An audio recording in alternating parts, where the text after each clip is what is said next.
Hello my friends, my name is Dragonheart, the Prince of Wales, and welcome to my channel. Welcome to a special episode of Just Hobby. And in this video, which is going to be the first of the Just Hobby series, we are going to be going over my armies that I've been working on, what I've been painting recently, some information about some things I got coming up, that kind of thing. I've totally stolen this idea from Rogue Element Games, so a big shout out to his channel. His channel is amazing. If you like good battle reports, I suggest go and watch his channel. But what we're going to be doing, we're going to be looking at my dwarves today and some of the stuff that I've been doing and painting, etc. By the way, my cat Solus is currently asleep up by here, so say hello to Solus. And as you can tell, we are in December, so the Christmas tree is up behind me right by here.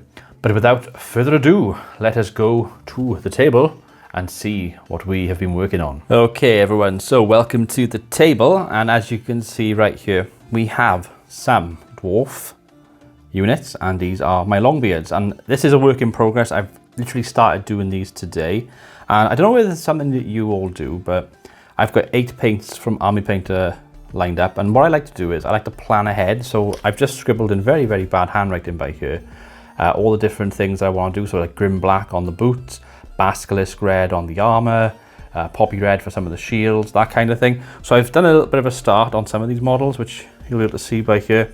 So I've done like a sort of a bright Poppy Red on the shield. I'm going to have gold going around it there. I've done the Basilisk Red on like the armor pieces and stuff. I've done black on the boots so far. So I'm going to have some gold on this. I'm going to do obviously to the beards, and I'm going to tidy these guys up. But I got 10 of these by here. So the way I've lined them up is that I've got these 7 by here are my sort of regular dudes.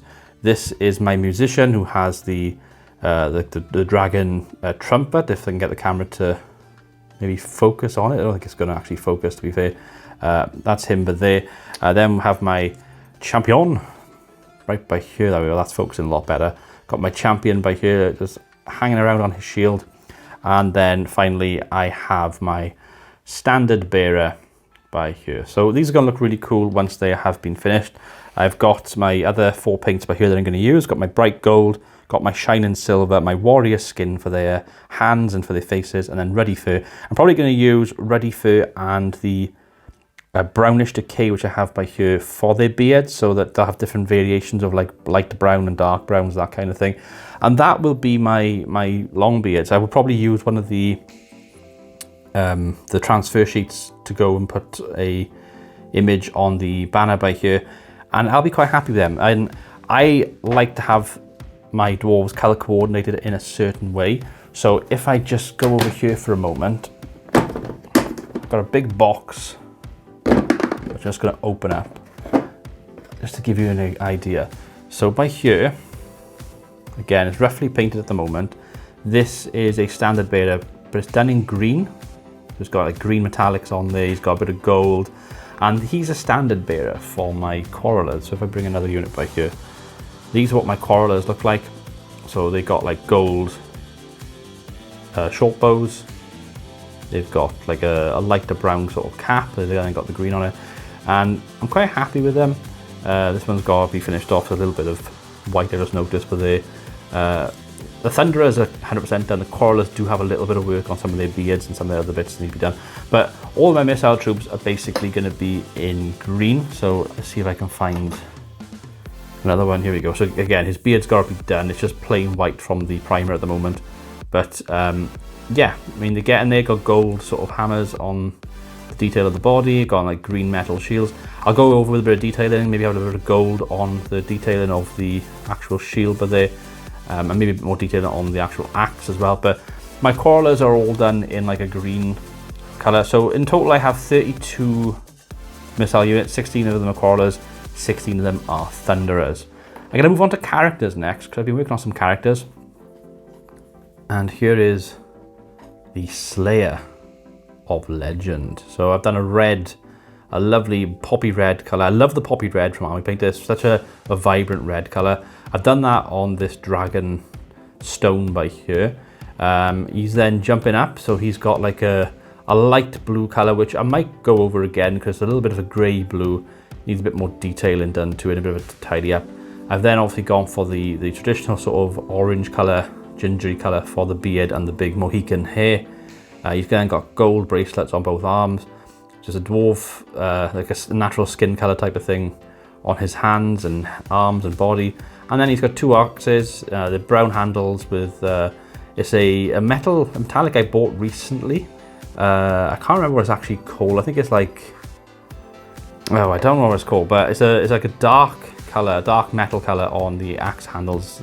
And yeah, I'm quite happy with the Slayer of Legend. He's going to be cool to use on the table. Continuing with the characters, this one I absolutely adore.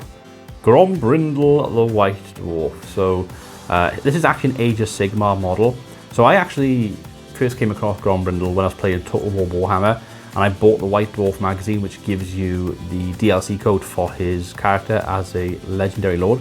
So I was very, very keen to get this. I was able to get this off somebody from Vinted. He was selling it a little bit cheaper, so I made him an offer, agreed it. Obviously, he's an Age of Sigmar model, so he's on a round base. I've put him on a square base, which matches the rest of the dwarves, and he's on a big, nice grey rock by here. I've got some blue armour on there, some gold on there. He's not finished. You can see there's some bits I need to tidy up on with like his hairline bleeding into his skull by there. He's got like white tufts by there. Might need to do a little bit of a wash on that. But overall, he's going to be a really cool model to use on the table. He can be used as a king, as a thane. He can be used as an engineer. So he's going to be like my ultimate substitute. So he's going to be used for those kind of purposes. So that's Grombrindle the White Dwarf. And I have a few more models by here, which I'm just going to grab in one lump by here, because these models have not been used, have not been done really. So we've got a dwarf thing, which is from the Lord set by here, and you can see I've done his boots black so far, and that's about it. He's been primed in white and just been left, but he looks pretty damn cool. So we've got a dwarf thing. We have the dwarf or runesmith or rune lord. Again, his boots have been done black, and that's about it. Primed white. And then finally, I have the dwarf king by here. I believe this is the Belagar Ironhammer model, or it's based on the old design of Belagar Ironhammer. So it's a dwarf king holding a nice hammer and shield, sitting on a big rune stone by here. So a really cool looking model. So these three are lords that I need to paint up and work on. So that's a future project for me. But I have made a start with the boots, so at least I have done that. So that's that box completely done. So I'm just going to move this box out of the way for a moment. Speaking of boxes, I won't go into too much detail with this next box as I open it up, because there's not an awful lot to talk about with this next box, but you'll be able to just see if I bring this into camera frame a little bit. We have an absolute boatload of dwarves. So we got 20 dwarf miners, which the camera is more or less centered on at the moment. So I got 20 dwarf miners to paint, and I have, I believe, 32 dwarf warriors, all of them holding double axe. So there's 32 of them to paint with full command as well. So that's going to take a long time to do, and I'm going to leave them to last because I feel like I got to work up the courage. I like to batch paint in smaller numbers, like this by here in front of me when I have 10 long beards. That's very manageable. I can do them in 5s and 5s, and that tends to be what I do. I'll do like the boots first, I'll do the shields, I'll do the flags and gauntlets and things like that. I'll be happy. So I've done like these 4 colours by here, gone to a stage I'm happy enough. I'll then work with these 4 colours and finish them off, and I'll put them to one side and be like, right, I'm happy with that. That's tabletop acceptable. I'll then come back then maybe in a few weeks time and go, right, I need to do some touch-ups. I haven't quite painted as accurately as I'd like, and I'd like to do some touch-ups and make things look better. So that's that big box I've just shown you. That is a future project which I'm probably a couple of weeks away from at the moment. But once I get them done, that will look pretty damn cool. But the next box I want to show you is right by here as I open it up. And it's 2 really cool units. So my Thunderers are in this box. I'm not going to show you them because they are more or less identical to what I've done with the Quarrelers. But I have 2 Copter units by here. One of them is in blue, as you can see, blue and silver. The other one's in, it's actually green and gold. But the green isn't that good. It doesn't show that well. It looks very, very navy or black. It's a camo gunner green, which is what I bought from Army Painter. I gotta be honest, I'm a little bit disappointed in the result, so I might use a lighter green to go over this, but the actual model and paint job I've done, I'm fairly happy with. It's just that green which I'm a little bit unhappy with, but I've got red rockets to be dropped down by here. I've got a bit of gold on it, on the wings, and sorry, the propeller and the engines by here.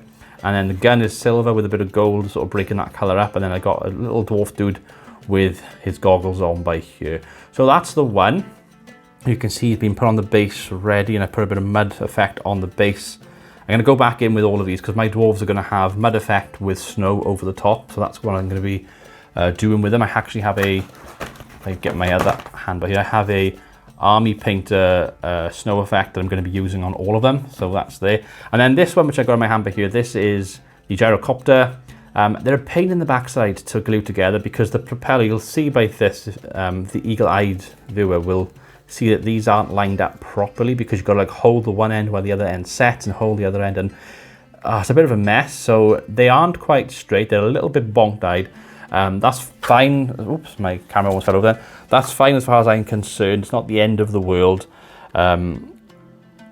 It's character, isn't it? It adds a bit of character to the model. We'll pretend that it's been bashed about in a battle. Maybe it was patrolling a dwarven hold in one of the dwarven settlements, and a big boulder perhaps fell and dented the propeller or something to that effect. But these are really cool models, both of them. I'm just resetting my camera a moment because it just fell over briefly by there then, so I do apologize. But these models are cool looking. I am hoping to, I'm looking forward to getting them onto the battlefield. Like I said, the green I'm not happy with. The green is something, it's Gunner camo from Army Painter, the green, but it comes out as a very, very dark, a lot darker than I thought it would be. I was thinking that maybe I could do a camo color, so have like a lighter kind of color and then maybe a darker color over the top to get a camo effect. But we'll have to wait and see how that goes. So that's my two copters. I'm just going to put them back in the box by here. And then I'm going to put the lid back on so they don't fall. I do magnetize all of my models. So just to make sure that they don't like knock about when I'm putting them away and that sort of thing. What I'm going to do by here though is going to make a little bit of room very briefly. So I'm going to move my paints out of the way just to make a bit more room for quite a lot of models to come into frame. So I'll start off with the cannons. You'll see by here, I just bring them, oops, if I bring them in like that. I started doing these recently, actually yesterday. I've gone for, it's enchanted metal, that's what this dark color is called. I forgot the name earlier, it's called enchanted metal. So I've used enchanted metal on this artillery piece. I've used silver on the wheels. I've used the light gold, bright gold, which is the gold I have by here from War Paints. And then I've used the basilisk red on the dragon part of this. This isn't quite finished. There's little bits I can go in, like a little bit of a grey just like seeping through by there, and a little bit of touch-ups I gotta do, but overall this cannon piece I'm quite happy with.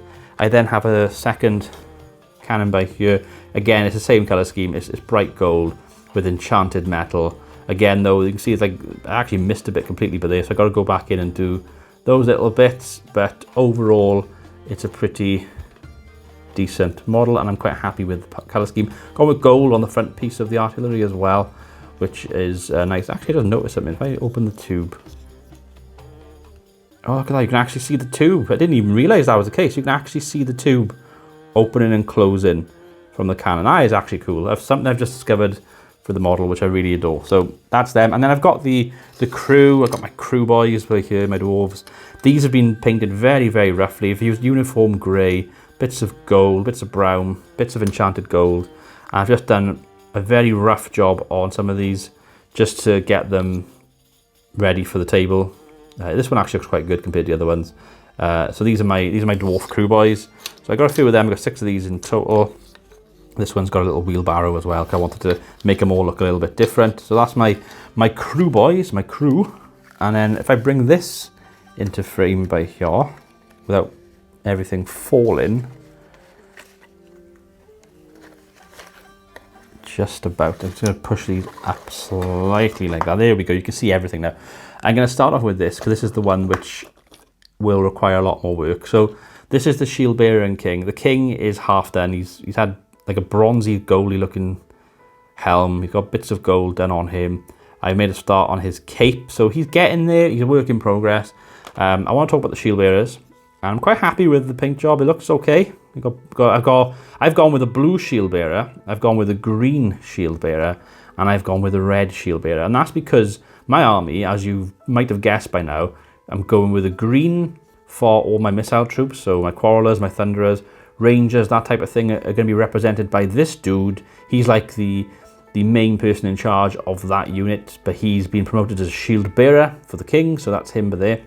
The red is for the Longbeards, so one of the elite infantry units, so he's like one of the leader dudes of the Longbeards, and he's been promoted to shield bearer for the king. And then finally, this guy's in blue because he represents the Dwarf Warriors, and the Dwarf Warriors I haven't painted yet, but that's the thinking behind having a blue, a green and a red. Plus, I'm a big Legend of Zelda fan, and if you enjoy Legend of Zelda, especially Ocarina of Time, you will remember having the green hero's tunic, the blue tunic for the Zora domain, and the red tunic for the Gorons when you go to, I think it's a Death Mountain. So I'm a big fan of that. I wanted to bring that kind of element into my dwarves as well. Underneath I've gone with like bits of brown and golds for like the barrels, some of the trinkets that are on them, like the cups and flasks and things like that. But the bit I'm most disappointed with is the shield itself. I've gone with like a bronze colour on the outside.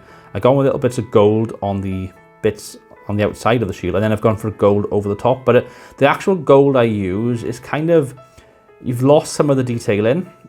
So I'm going to have to sort of redo some of this, I think. And then eventually once I'm happy, I will bring the king back in and he can go and stand on top. But it's a very fun model. It's a difficult model to paint. I probably did it the wrong way around, where I basically glued this all together and painted them as they are like this. I probably should have done one dwarf paint, next dwarf paint, shield, and then put them together. But you live and learn, don't you, folks? So that's the shield bearer and the dwarf king itself. So they're going to be a working project. So now we've got some really cool units. So I'm going to start the back line by here. This is one of my favourite units I've painted so far in my entire dwarf range. These are the Iron Drakes, so they are the dwarfs with the big massive cannons that shoot flamethrowers. And this is my standard bearer for the Iron Drake. So I've gone with a red dragon and a gold dragon. He's got a bit of an orange kind of ring around. He's got some gold and little purple sort of trinkets that are just hanging off. He's got a gold helm with a brown beard. And then he's got a shining silver armor piece with a bit of gold detailing on that and on the bottom as well. Paint scheme, very, very pleased with this. So this is the standard bearer of the Iron Drakes, but I've got a regular dude by here. Again, I've gone for a little bit of a highlighting sort of thing on the gold. I've got like a darker gold and a lighter gold just to bring the helm out a little bit more. I have to go back over some of these eventually. I've noticed a few mistakes and a few things I'd like to change and improve. This is my musician. He's got a big dragon pipe sort of thing going on by here.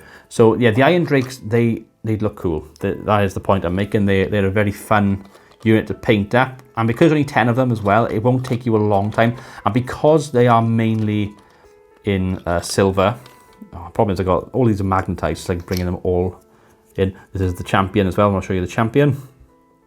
Looks pretty fun, doesn't he? So because there's only 10 of them, it won't take you a long time, and because they are mainly metallics, you're going to be using a lot of metallic paint, a lot of silvers, that kind of thing. These guys just decided to jump out because they knew that they were coming up. So these are my Iron Breakers. So they're from the same set. You buy a box and you get 10. You can either have 10 Iron Drakes, 10 Iron Breakers, or you can have 10 and 10, which is what I've done. So, sorry, you can have 10 of one, 10 of the other, or 20 of each. I went for 10 and 10. So they've got red shields with a bit of gold detailing on the shields. Then they've got uniform grey with a bit of gold picking out the detailing on the tunic. They've gone for the gold then on the pauldrons and the gauntlets and the big helms. They've gone for big black beards. And then basically they just got black handles with silver on the axe handles. Really pleased with these dudes. These dudes are, they stand out a lot, and I want them to be completely different to the Iron Drakes. I wanted to see, to literally look at the two of them on the battlefield. If I pick two of them up by here, so you can see what I mean. I wanted to pick two of them up and go, that's an Iron Drake, that's an Iron Breaker. But because obviously the tunics are identical, the actual molds and stuff are identical, just a couple of small changes. But yeah, overall the Iron Breakers, again, very, very happy with how they turned out. They also have a standard bearer with a big book of grudges if it does decide to, here we go. That's a bit more detailing on it. So yeah, overall, I've actually got to paint the back of this as in white, oopsie. But yeah, overall, really happy with how these guys have turned out. And then if I just make a bit of room by here, put these dudes back in, we have the final ones by here that we're going to go through today. And these are the hammerers. So I'm going to show you my standard bearer first, which I am quite proud with how this guy has turned out. He looks insane. The silver and the gold just looks so clean. And the nice red banner. Again, this basilisk red is becoming a very, very nice red that I really, really enjoy. It reminds me of like the Roman Empire kind of colours. It's that little dark red. And when you mix it with a bit of gold, it just, yeah, it sets it off nicely. So again, very, very happy. So this is my standard bearer of my hammerers. Let's pick out a regular dude for you guys to see. There he is. This is what one of the regular dudes looks like by here. Again, very, very nice. I could do a bit more on the detailing with some of them. Some of them look okay. Some of them could do with a bit more work. Again, got another regular dude. Just going to pick another one up by here. They look quite nice, don't they? They are a very, very fun unit. I do have a champion by here as well. He needs a bit more work. I made a mistake with my champion, which you'll see straight away. So in his beard, there's like a little dent just where the braids are. That's because his arm is supposed to come in this way more, so the edge of the helm fits in by there. So what I'm going to do a bit of kit bashing. I'm going to find like a skull or something painted gold, and I'm just going to stick it in by there. And it'll be like a case of he wears a skull of maybe enemies he's killed on his braids or something like that. So I think that's what I will go with him. But otherwise he's pretty much the same as black with gold, there's silver, black shoes. He's got a gold main part of his hammer because he's the champion. So that's him. And then I've got other people then, like I got like the drummer by here. Ooh, he's got that kind of set for me. Here we go. Got the drummer, nice little red kit. Again, I've used basilisk red. It's become my favorite discovery recently. Basilisk red drummer on the drum kit by there. So obviously all of these, they've got all boring white bases at the moment. The plan will be, of course, to, like I said, paint them all in a muddy colour and then use that army painter paint to paint them up. But wait, there's more. So that is actually all of the dwarves I own. So I've gone through everything in this video of dwarves that I'm working on and what I have to work on. But I do have a nomadic warg army that I mentioned in a recent video that I did a battle with them, and I did a list video and stuff. Well, it turns out that the list that I used was probably illegal. I think I had one too many Black Orc chariots for the amount of Black Orcs that I brought. So that unfortunately didn't crop up on New Recruit when I put it in, and it should have been picked up. So I'm pretty sure the list shouldn't have been allowed. I was one unit sort of wrong basically. So I've had to redo my nomadic warg list, and I'm going to be using them in an upcoming battle in the next few weeks, which I'm looking forward to. But as I recorded the intro for this video, this box by here arrived, and if I open it up, I've already opened it up just to check that everything was in there. It's got two big bases by here. It has a couple of little gobbos. It's got a couple of little goblins, and this is all 3D printed stuff. So I've got a couple of little goblins. Got some wheels. Can you guess what it is yet? It is a goblin wolf chariot. So here's another goblin for there, and you've got the chariot pieces themselves for there. So these are going to be fun to build and prime and paint. I'm going to be using two goblin chariots to get the job done. Basically, I'm going to use two of these in my list, try them out, see what they're like. You don't always have to buy GW stuff. Sometimes you can 3D print stuff. Sometimes you can get some good things from Highland Miniatures or Avatars of War. I've got a lovely Avatar of War Goblin Shaman that I've ordered, which is on the way, hasn't arrived yet, and it's got like an undead wolf. So it's got like a wolf that's riding, but you can see the rib cage of the wolf. It looks really, really cool, and I'm going to use him as my Goblin Shaman when it arrives, because in the last battle I had to use one of my regular Goblin Wolf Riders as my Shaman, which was a bit sad, but life is life. But yeah, anyway guys, I have been Dragonheart, the Prince of Wales. Thank you so much for watching. I hope you've enjoyed. Until next time, goodbye.